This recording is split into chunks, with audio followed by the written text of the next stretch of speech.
அண்மைச் செய்தி திருநெல்வேலி மாவட்டம் மேலப்பாளையம் பகுதியில் தமிழக வாழ்வுரிமை கட்சி மாணவர் அணி செயலாளர் புகார் மீது அடையாளம் தெரியாத 4 பேர் கொண்ட மர்ம கும்பல் அரிவாளுடன் தாக்குதல் நடத்தியுள்ளது தொடர்பான அண்மைச் செய்தியை பார்த்து வருகிறோம். கூடுதல் விவரங்களோடு இணைகிறார் நமது செய்தியாளர் ராஜா. வணக்கம் ராஜா. விவரம்.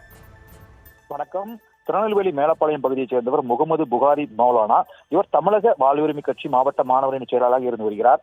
இவர் பாத்திமா நகர் பகுதியில் ஆடு மாடு உள்ளிட்டவைகளை வளர்த்து விற்பனை செய்யும் பண்ணை ஒன்றை நடத்தி வருகிறார். பண்ணையில் வழக்கமான பணிகளை முடித்துவிட்டு வீட்டிற்கு இருசக்கர வாகனத்தில் திரும்பிக் கொண்டிருந்த போது அவரை வழிமறித்து மர்ம நபர்கள் அவருடைய வாக்குவாதத்தில் ஈடுபட்டு கையில் இந்த அரிவாளை கொண்டு இடுப்பு, கால், கை உள்ளிட்ட இடங்களில் சரமாரியாக தாக்கியுள்ளனர். மௌலாவணியின் அலறல் சத்தம் கேட்டு அக்கம்பக்கத்தினர் அங்கு வந்த நிலையில் மர்ம நபர்கள் அங்கிருந்து தப்பி ஓடிவிட்டனர். படுகாயங்களுடன் கீழே கிடந்த மௌலானாவை பொதுமக்கள் மீட்டு 108 ஆம்புலன்ஸ் மூலம் நெல்லை அரசு மருத்துவமனை அனுப்பி வைத்தனர். தொடர்ந்து சம்பவம் குறித்து தகவல் அறிந்த தமிழக வாழ்வுரிமை கட்சி நிர்வாகிகள் மருத்துவமனைக்கு வந்ததால் பெரும் பரபரப்பு ஏற்பட்டது.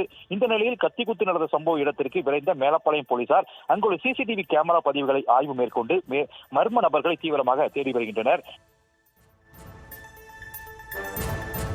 விவரங்களுக்கு நன்றி ராஜா.